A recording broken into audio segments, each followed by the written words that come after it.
Bismillahirrahmanirrahim. Assalamualaikum warahmatullahi wabarakatuh.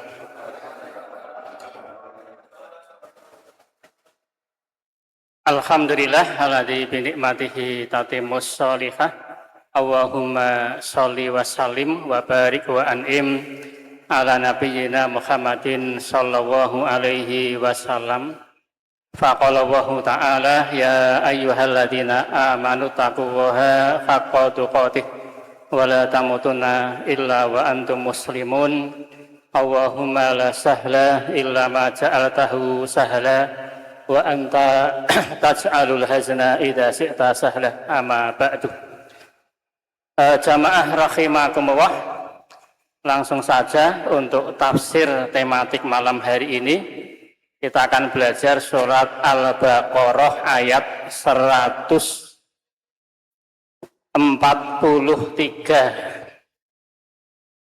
Ayatnya panjang, tetapi kita akan belajar tafsir kalimat yang pertama saja. Allah berfirman, wa kadzalika ja'alnakum ummatan wasata, dan demikianlah kami jadikan kalian umat yang wasato atau pertengahan. Litakunu syuhada'a 'alan nasi wa yakunar rasulu 'alaikum syahida, agar kalian jadi saksi atas seluruh manusia dan agar Rasul menjadi saksi atas kalian. Lanjutannya masih panjang, tetapi malam ini kita konsentrasi dulu di kalimat wa kadzalika ja'alnakum ummatan wasata, ya. Dan demikianlah kami jadikan kalian umat yang wasato atau pertengahan. Ayat ini turun objeknya adalah sahabat, sehingga para ulama sepakat, ya, ja'alnakum, kami jadikan kalian, ini memang objek langsungnya para sahabat Rasulullah Shallallahu Alaihi Wasallam, sehingga memang generasi sahabat adalah generasi yang terbaik, ya. Khairun nasi qarni, kata Rasul, ya, sebaik-baik manusia itu adalah generasiku. Summal ladina yalunahum, summal ladina yalunahum, kemudian generasi setelahnya, kemudian generasi setelahnya. Sehingga ada satu kaidah, as-sahabatu kulluhum udulun, seluruh sahabat itu pasti punya sifat adil. Adil itu sudah muslim, dia berakal, kemudian tidak melakukan dosa-dosa besar, ya, tidak terbiasa melakukan dosa kecil. Pokoknya integritas agama itu pasti bagus, pasti bagus, ya. Makanya nanti dalam ilmu hadis, ketika seorang ahli hadis mentakhrij, misalnya Imam Bukhari, ya, itu ketika beliau menyatakan hadis ini sahih, itu kan hasil pengecekan terhadap rawi-rawi sampai Rasulullah. Dari Imam Bukhari sampai Rasul itu ada transmisi beberapa orang, sekitar 5 sampai 7 orang. Katakanlah ini pas hadis ini sampai Rasul 5 orang. Nah, maka nanti Imam Bukhari ngecek rawi di atasnya Imam Bukhari, dicek adilnya sama dzabitnya. Adil itu sisi integritas agamanya, ya. Kalau dzabit itu dari sisi kecerdasannya, hafalannya kuat atau tidak. Nanti rawi atasnya dicek lagi oleh Imam Bukhari, atasnya lagi dicek sama Imam Bukhari, ya. Atasnya lagi tabiin, tabiin kan muridnya sahabat, ya, dicek lagi, ya, berdasarkan literatur para ulama yang menilai rawi ini layak atau tidak diambil hadisnya. Tapi nanti begitu rawi yang mau dicek itu sahabat, sudah tidak boleh dicek, sudah harus diterima, ya. Pasti sahabat itu apa? Adil. Itu maknanya as-sahabatu kulluhum udulun, ya. Makanya begini, Misalnya yang menarik itu gini, saya pernah nemukan kasus fikih itu ketika kita sholat meletakkan tangan kanan ini kan di atas tangan kiri ya. Kan ada 3 pilihan, bisa di atas punggung telapak tangan kiri kita letakkan, bisa juga di pergelangan, bisa juga di lengan bagian bawah.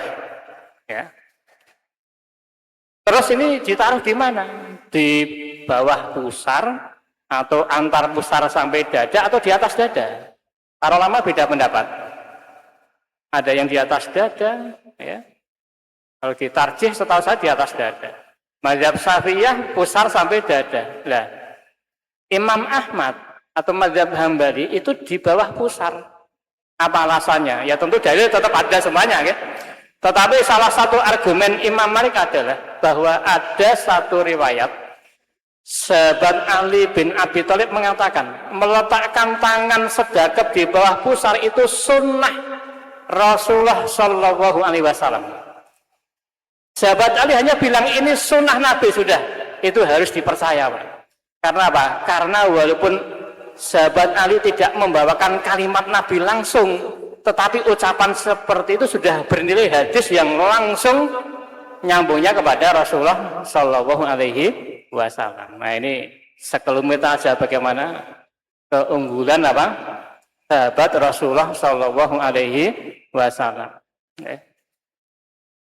Nah kemudian apa makna wasato di sini? Karena kalau diterjemahkan ke bahasa Indonesia mungkin tidak ketemu. Ya. Kalau diterjemahkan dengan moderat kurang pas juga. Ya. Apalagi moderat dengan definisi hari ini. Ya.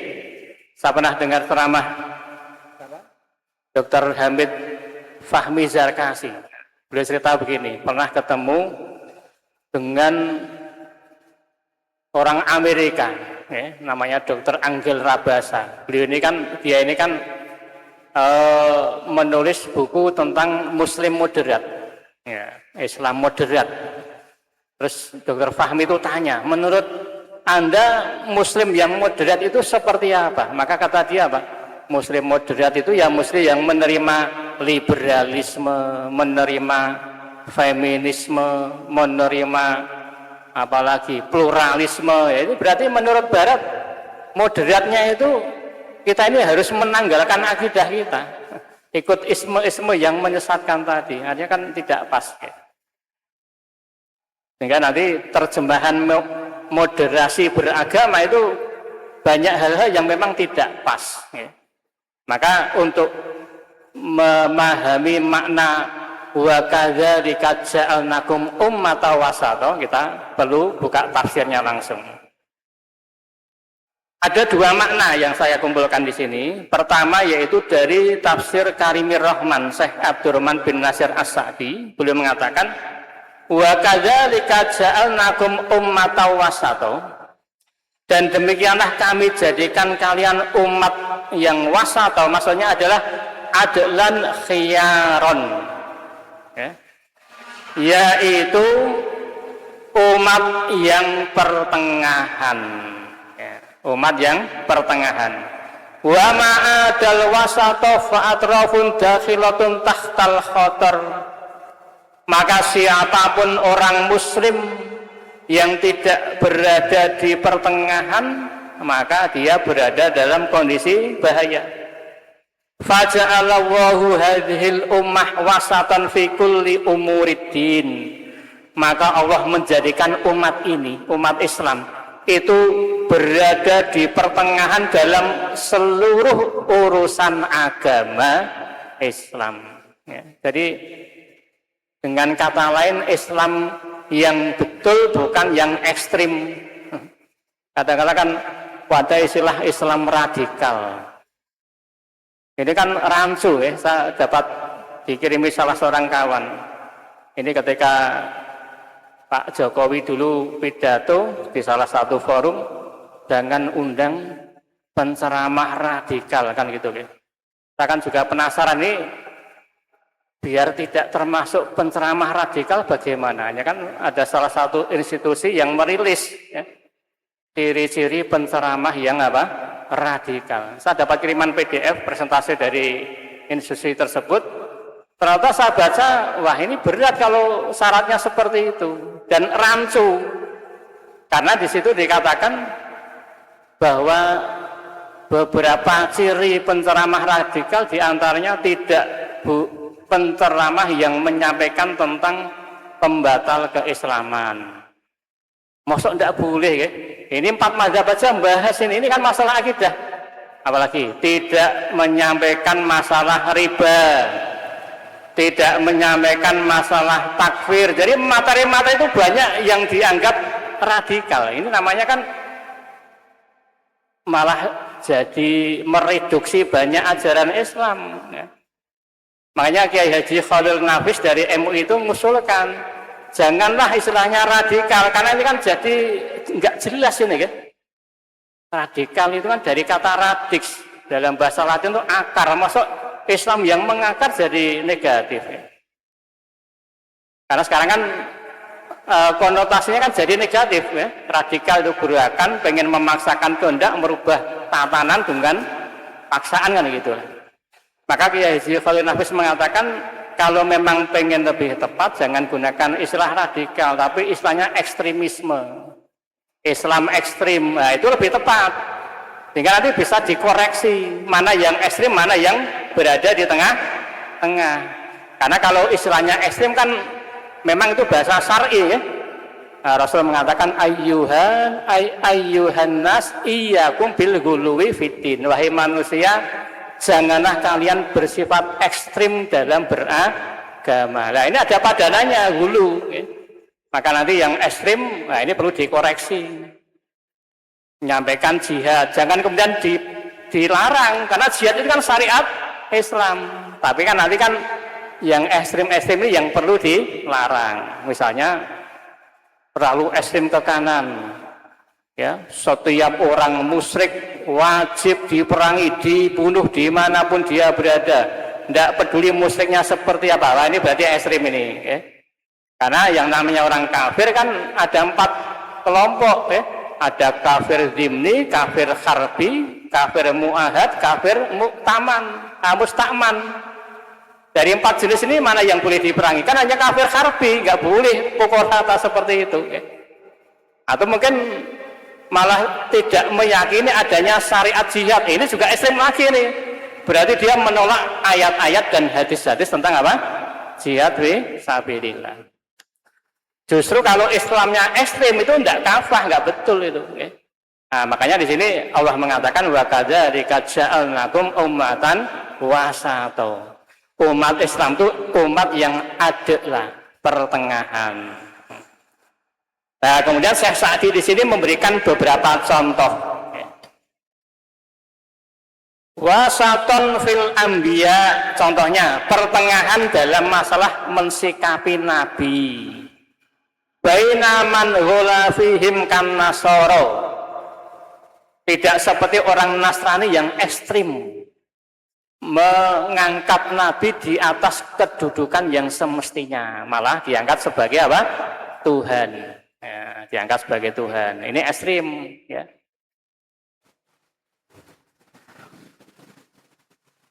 Wa baina man jafahum kal yahudi bi an aminu bihim kullihim alal wajhil laiki bidzalik. Jangan juga ekstrim seperti Yahudi. Kalau Nasrani ekstrimnya ke atas, melebih-lebihkan. Kalau Yahudi malah meremehkan. Nabi saja mereka bunuh. Ya, kan ada ya.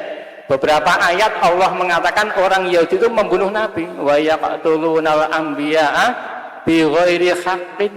Mereka itu membunuh para nabi tanpa alasan yang benar. Maka pernah Imam Ibnu Qayyim Al-Jauziyah itu mengisahkan pernah orang Yahudi itu pagi hari itu sampai membunuh 70 nabi. Bayangkan ya, 70 nabi dibunuh 1 hari. Itu sore hari sudah buka lapak dagang seperti nggak ada apa-apa gitu. Seperti itu.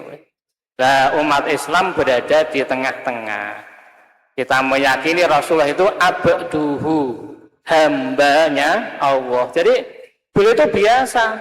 Sisi kemanusiaannya sebagaimana kita umumnya. Ya. Nabi Muhammad menikah, punya anak, pernah mantu, bahkan pernah bercerai, pernah ngurusi anaknya yang cerai, apalagi. Ya. Sisi kemanusiaannya sangat menonjol sekali. Ya. Tetapi beliau juga warasuluh, utusan Allah Subhanahu wa ta'ala, sehingga seluruh perkataan beliau pasti benar karena itu adalah wahyu, hakikatnya wahyu dari Allah Subhanahu wa ta'ala. Contoh lain, wasatan fis syariah, pertengahan dalam masalah syariat. Nah, jadi syariatnya Nabi Muhammad Shallallahu Alaihi Wasallam ini pertengahan. Syariat bisa berubah-ubah, tapi kalau akidah tetap satu ya. Sejak zaman Nabi Adam, agama yang betul hanyalah agama Islam. Tidak ada nama agama yang lain selain agama Islam. Tapi syariat kan bisa berubah. La tasdidatil Yahudi wa asyarahum, tidak sangat memberatkan seperti syariatnya orang Yahudi. Orang Yahudi itu di sini dicontohkan wa fi babit thaharah wal mataim. Misalnya syariat thaharahnya orang Yahudi, la tasihhu lahum salatun illa fi biyaihim wa kana isihim. Mereka itu kalau sholat wajib di tempat ibadah. Ya, di luar tempat ibadah tidak sah. Mereka itu kalau toharoh, baju yang kena najis tidak boleh dicuci. Nah, terus gimana? Yang kena najis digunting, dibuang. Nah, sisanya boleh dipakai untuk ibadah. Bukan berat sekali ya. Sementara kita ringan, Pak. Tapi walaupun ringan kena najis juga harus dibersihkan. Kalaupun sholat tidak bisa di masjid, tidak ada masjid, boleh dimanapun kita berada. Karena Rasul mengatakan, fuziltu alal anbiya bisitin, saya itu dikasih kekhususan 6 perkara yang tidak diberikan kepada para nabi sebelumku. Apa itu? Salah satunya aja, wa ju'ilat li al-ardu tahuran wa masjidan. Bumi ini dijadikan tahuran wa masjidan, suci dan boleh dipakai untuk sholat. Suci boleh dipakai untuk sholat. Kan tengah-tengah ini ya. Kalau Yahudi wah terlalu berat ya. Bahkan Jumatan pun apakah wajib di masjid? Jumhur ulama mengatakan tidak wajib. Ya. Ya, kalau kondisi normal kan cari masjid mudah ya. Saya pernah ngisi pengajian di sebuah kampung, kondisinya saat itu pas agak ada silang pendapat karena masjidnya sudah dirobohkan. Nah, nunggu proses pembangunan kan lama. Akhirnya Jumatannya sementara di sebuah rumah warga di situ. Ya. Hanya pro kontra. Gimana hukumnya? Saya katakan kalaupun ikut mayoritas ulama, Jumatan tidak wajib di masjid. Nah, kalau mazhab Hanafi longgar, ya. Dimanapun tepatnya, di pinggir jalan, di lapangan boleh, sepanjang itu memang di wilayah pemukiman, ya, tidak di samudra, tidak di hutan, tidak. Kalau Imam Syafi'i yang penting ada bangunannya, entah itu aula, entah gedung, tidak masalah ya. Tidak harus di masjid. Tapi kalau ada jamaah yang menghendaki Jumatan harus di masjid, ya monggo, karena memang mazhab Malikiyah mengatakan Jumatan harus di dalam masjid. Tapi saya katakan nanti ikut mazhab Malikiyah harus konsisten loh. Kenapa? Malikiyah itu sholat harus di masjid dan khutbahnya harus bahasa Arab. Wah, kalau khutbah juga harus bahasa Arab kalau gitu ya. Nah, tetapi para ulama mayoritas mengatakan memang bahasa Arab ini kalaupun jamaah tidak bisa ya, maka dipersilakanlah memakai bahasa apapun karena intinya khutbah kan apa? Peringatan. Termasuk dalam masalah makanan. Orang Yahudi itu berat. Ada beberapa hewan yang diharamkan bagi orang Yahudi, padahal itu sebetulnya maslahat, tidak ada bahayanya. Tetapi itu semata-mata untuk menguji keimanan orang Yahudi. Itu dalam syariat. Tapi kalau orang Nasrani longgar sekali. Orang Nasrani itu tidak kenal najis. Kalau Yahudi kan ketat sekali ya. Sebagian Nasrani ya, nggak peduli itu baju kena apa saja, sebenarnya nggak kenal bahasa najis. Ya. Kemudian juga kalau ibadah sak senenge dewi. Nah, kita lihat acara-acara peribadahan mereka sebenarnya adalah kreasi dari mereka masing-masing ya. Sementara kita berada di pertengahan, toharohnya pertengahan, ibadahnya pertengahan ya. Dalam masalah makanan tidak ada makanan yang diharamkan atas umatnya Nabi Muhammad kecuali memang itu membawa apa? Mudarat ya. Pasti membawa mudarat bagi kita semuanya. Ini makna yang pertama, yaitu adalah pertengahan. Termasuk kita ini juga pertengahan di antara aliran-aliran sesat yang lain. Ya. Di dalam tubuh agama Islam, kata Rasulullah apa? Umatku akan terpecah menjadi 73 kelompok sesat, 73 firqah. Ya. Wahidatun fil jannah, hanya satu kelompok yang nanti masuk ke dalam jannah. Maksudnya apa ini? Ini firqah sesat dalam bidang akidah. Misalnya begini, dalam masalah mengimani takdir, mengimani apa? Takdir. Ada firqah namanya Jabriyah, meyakini manusia itu seperti wayang. Ya. Dipaksa oleh Allah Subhanahu wa ta'ala. Tidak ada pilihan sama sekali. Ini Jabriyah. Kira-kira betul atau enggak? Ya jelas enggak betul, enggak logis juga ya. Apa tiap hari kita dipaksa? Tadi sebetulnya mau tidur di rumah, ternyata tubuh kita digerakkan, tiba-tiba datang ke sini dengan paksaan sebuah kekuatan, kan tidak juga ya. Kita bebas milih. Itu namanya Jabriyah. Ya, manusia seperti wayang. Tapi di sisi yang lain dalam masalah takdir itu ada namanya Qadariyah, menolak takdir. Ya, seluruh kejadian di alam semesta itu di luar kendali Allah Subhanahu wa ta'ala. Besok mau terjadi apa Allah tidak tahu. Ini namanya Qadariyah. Lah kita ahlu sunnah wal jamaah wasato, tengah-tengah. Dalam masalah iman pada takdir kita berada di tengah-tengah. Kita mengimani seluruh kejadian di alam semesta ini adalah atas takdir Allah Subhanahu wa ta'ala. Inna Allaha kataba maqadiral khalaiq qabla an yakhluqas samawati wal arda bi khamsina alfa sanah. Allah itu sudah menetapkan takdir 50.000 tahun sebelum penciptaan langit dan bumi. Jadi semuanya itu sudah ditakdirkan. Jatah rezeki kita berapa sudah ditakdirkan. Tapi Allah juga memberikan kesempatan kepada kita untuk memilih, atau kalau bahasanya itu ikhtiar, memilih pekerjaan yang akan kita kerjakan. Dikasih irodah, dikasih kehendak, dikasih kudroh, dikasih kemampuan untuk menjalankan apa yang kita pilih. Makanya begitu kita lahir, Allah mengatakan apa? Fa'alhamaha fujuraha wa taqwaha. Dan kami ilhamkan kepada setiap jiwa jalan fujur, jalan maksiat, juga jalan takwa. Silakan pilih.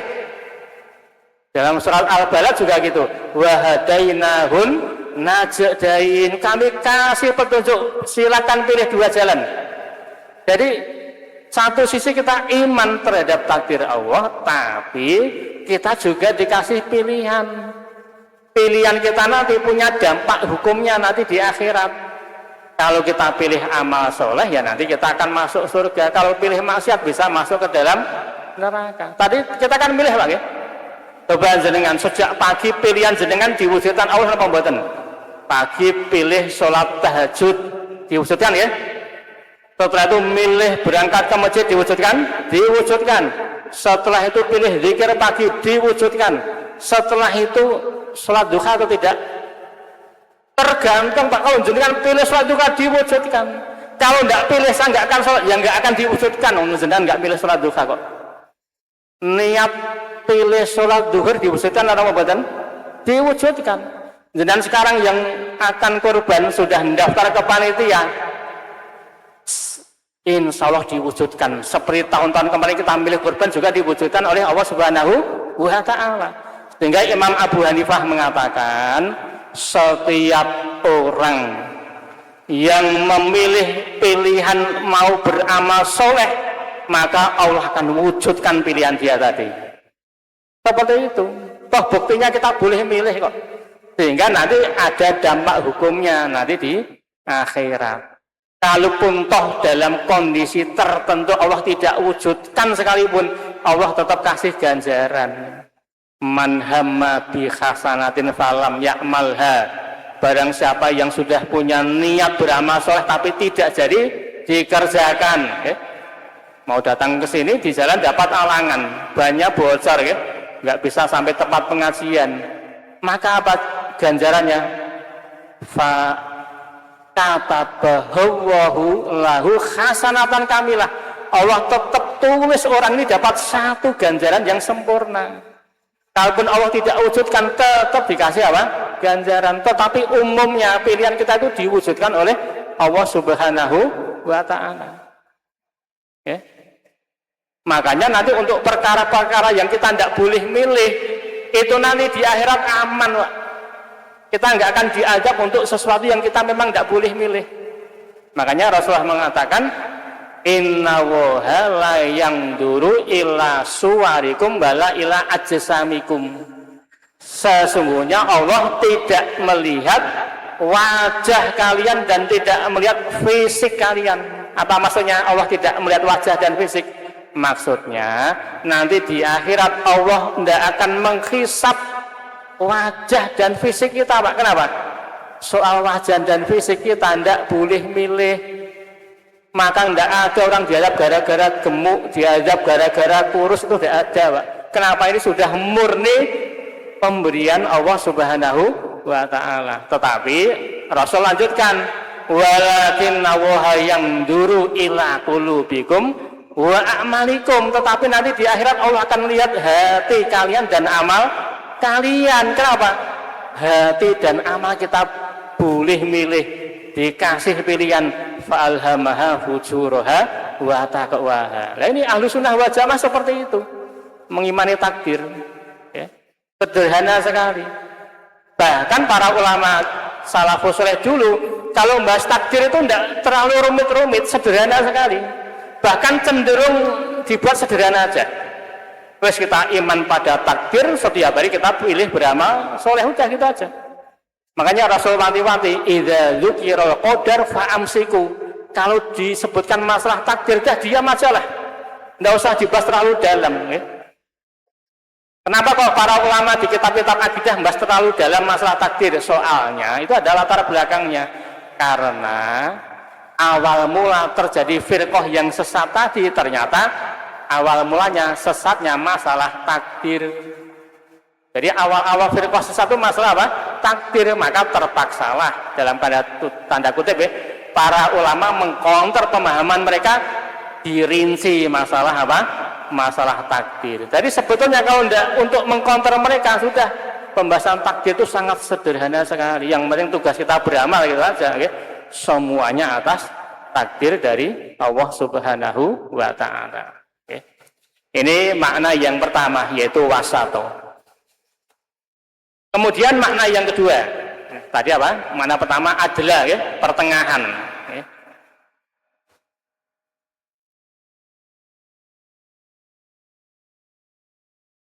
Makna yang kedua saya ambilkan dari tafsir Al-Qur'anul Azim. Beliau mengatakan begini, wal wasatu hahuna al-khiyaru wal ajwadu. Wasato maksudnya al-khiyar, terbaik, umat unggulan, umat yang terbaik. Ya, jadi kita ini umat yang terbaik. Kama yuqalu Quraisyun awsatul Arab nasaban wadaron. Seperti istilah Quraisy itu nasabnya yang ausat.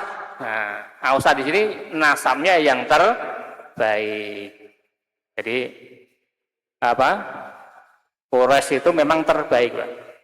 Makanya dulu Rasulullah bersabda, al-a'immatu min Quraisyin.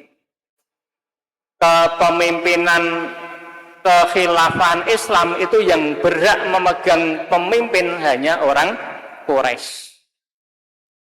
Maka mayoritas ulama mengatakan kalau di dunia ini umat Islam dipimpin satu khalifah, maka khalifahnya harus dari orang Quraisy.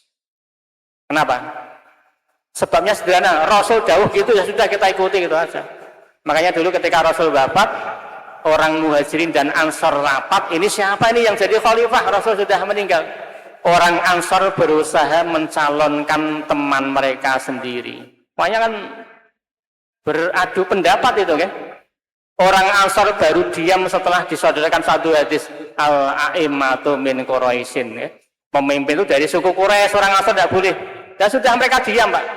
Oh, namanya sahabat itu mudah, kasih hadis selesai kok. Makanya nanti setelah Khulafa Rasyidin selesai, kekhilafan Bani Umayyah itu Quraisy. Umayyah selesai ganti Abbasiyah. Abbasiyah 509 tahun, Quraisy terus itu. Ya. Itu dari keturunannya paman Rasul Abbas ya, Bani Abbasiyah. Baru Abbasiyah jatuh, diganti siapa? Turki Utsmaniyah itu 623 tahun. Lah masalahnya Turki Utsmaniyah itu bukan Quraisy karena dia orang Turki. Hanya para ulama kan mikir, gimana ini? Sudah tidak sesuai dawuh Rasul ini. Tapi para ulama berpikir, ya Quraisy itu maksudnya adalah ya kalau memang orang Quraisy ada yang sanggup jadi khalifah, kemudian agamanya baik, punya integritas, ya harus dari Quraisy. Tapi ini kan tidak ada ini, ya. Yang sanggup ternyata malah orang Turki. Hanya sudah daripada tidak ada khalifah, dan para ulama sepakat mengakui Turki Utsmaniyah sebagai kekhilafan yang sah saat itu. Ya. Apa hikmahnya, Pak? Maksud Islam kok masih mengandalkan suku? Bukan seperti itu. Ya. Karena namanya kekhilafan itu menyatukan umat seluruh dunia. Kalau yang maju orang suku Jawa, penentangannya banyak sekali, Pak. Resistensi dari kaum muslimin seluruh dunia akan apa? Banyak. Susah disatukan, Pak. Tapi kalau yang maju adalah keluarganya Rasul, sukunya Rasul, itu lebih mudah menyatukan kaum muslimin seluruh dunia. Hikmahnya di situ. Ya. Karena ini tidak bicara negara tertentu. Ya. Jadi hadis ini berlaku untuk konteksnya adalah kekhilafan. Ya. Kalau negara masing-masing ya tidak. Ya. Ini makna yang kedua, terbaik.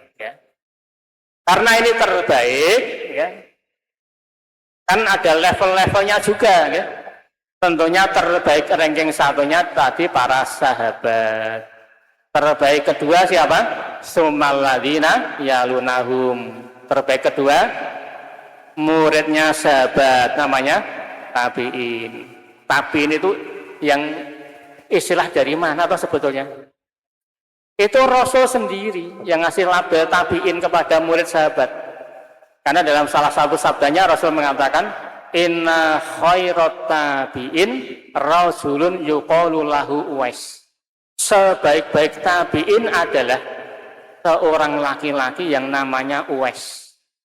Maka beliau pesan kepada Umar bin Khattab, nanti suatu saat kalau kamu ketemu Uwais, tolong kamu minta doakan aja. Minta Uwais untuk memohonkan ampun kepada Allah agar kamu diampuni. Jadi istilah tabi'in itu langsung dari Rasulullah. Bahkan juga istilah dari Al-Quran, surat At-Taubah ayat 100. Wasabiqunal awwalun minal muhajirina wal ansar walladzina tabauhum bi ihsanin.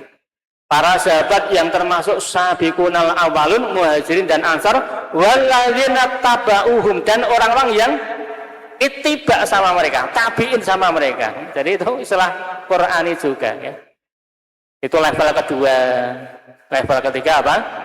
Tabi'ut, tabi'in. Setelah itu level bawahnya lagi, semakin kesini zaman semakin mundur. Tetapi walaupun mundur saat ini, hari ini, kita tetap umat yang terbaik dibandingkan umat-umat selain umat Islam. Agama yang hak hanya satu, agama Islam, yang lain agama setan semuanya. Imam Ibnu Qayyim Al-Jauziyah seperti itu mengatakan ya, agamanya dua, agama yang hak agamanya Allah, yang lain agamanya setan semuanya itu. Karena memang ini sudah nas dari Rasul ya. La ya'ti alaikum zamanun illalladzi ba'dahu syarrun minhu. Tidak datang suatu zaman kecuali kualitas zaman itu pasti lebih buruk daripada zaman sebelumnya. Seperti itu terus, menurun terus Pak, kualitas agamanya. Sampai kapan? Hatta talqau rabbakum, sampai nanti kalian bertemu dengan Allah Subhanahu wa ta'ala. Ya. Kualitasnya menurun, fitnahnya semakin besar, semakin mendekati apa? Akhir zaman. Ya. Walaupun nanti Islam akan jaya kembali. Ya. Ada satu penelitian menarik begini. Ya ini kan dari sisi kualitas agamanya menurun, Pak. Tapi ada satu penelitian, saya lupa namanya. Beliau itu meneliti beberapa generasi yang namanya beliau amati langsung ya. Nah, soal kecerdasan itu malah meningkat. Kecerdasan ini IQ ya. Kecerdasan meningkat. Generasi simbah kita dengan generasi bapak kita ternyata lebih bagus kecerdasan generasi bapak kita. Dibanding generasi kita, lebih bagus lagi generasi kita. Tetapi kecenderungan kecerdasan naik itu terhenti di generasi sekarang, yaitu mulai Gen Z, generasi Z itu ya. Gen Z itu kan anak umur, kalau hari ini ya 2026, umur Gen Z itu sekarang sudah 14 tahun sampai 29 tahun Pak. Dengan yang umurnya 30 sampai 45 itu milenial. Ya, milenial sekarang sudah tua, 45 tahun, milenial akhir itu. Nah, yang umurnya 46 itu Gen X, 46 sampai 60 ya. Nah, sekarang yang baru itu Gen Alpha ya. Mulai Gen Z itu kecerdasan menurun, ya. Padahal kualitas sisi teknologi semakin meningkat ya. Apa sebabnya? Sebabnya ya salah bentrot gara-gara ini handphone ya. Nonton scroll singkat-singkat, banyak informasi yang terpotong-potong, banyak sebabnya lah. Gara-gara apa? Kecanggihan teknologi, media sosial itu justru menjadikan kualitas IQ sekarang malah apa? Menurun lagi. Ya pembagian gen-gen itu tidak ada dalilnya Pak. Gen X milenial, kalau presiden kita itu baby boomers ya, udah umur 60 lebih itu tidak ada dalilnya dan itu teori barat. Tapi ini penting sebetulnya kita pelajari karena memang itu tidak sembarangan mereka menentukan Gen Z, Gen X itu kenapa? Karena ada latar belakangnya. Masing-masing gen itu kan ada lingkungan yang menyertai beda. Kemudian kondisi psikologisnya juga berbeda. Tabiat mereka berbeda sehingga membagi-bagi ini untuk memudahkan kita memetakan sebetulnya ya. Ini sekedar tambahan saja lah ya. Jadi kembali tadi makna yang kedua adalah khiyaro ya. Umat yang terbaik. Saya kira kita cukupkan sampai di sini dulu ya, karena lanjutan ayatnya masih sangat panjang. Jadi kesimpulannya hanya ada dua, maksud wakada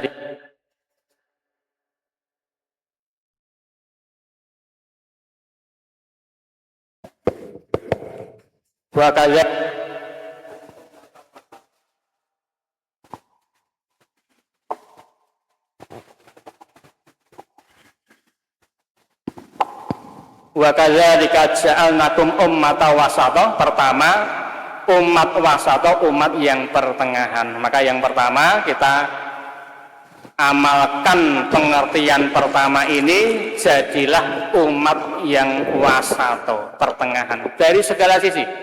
Dibanding agama-agama yang lain antara Kristen dan Yahudi, kita pertengahan. Dibanding firqah-firqah yang sesat, kita ahlu sunnah wal jamaah juga pertengahan. Dalam apapun ya. Dalam mengkafirkan orang lain kita pertengahan antara khawarij yang terlalu gampang mengkafirkan orang muslim, tapi juga jangan seperti orang murjiah berbuat kafir apapun asal hatinya meyakini Islam, tidak mungkin kafir. Ini murjiah keliru juga ya. Kita tengah-tengah. Yang kedua, makna wasata adalah khiyaro, kita juga harus jadi umat yang terbaik. Saya kira demikian, mudah-mudahan ada manfaatnya. Kalau ada yang mau disampaikan, langsung saja. Kalau tidak ada, kita tutup. Cukup ya? Nggak ada ya? Saya kira demikian. Alhamdulillahi Rabbil Alamin. Assalamualaikum warahmatullahi wabarakatuh.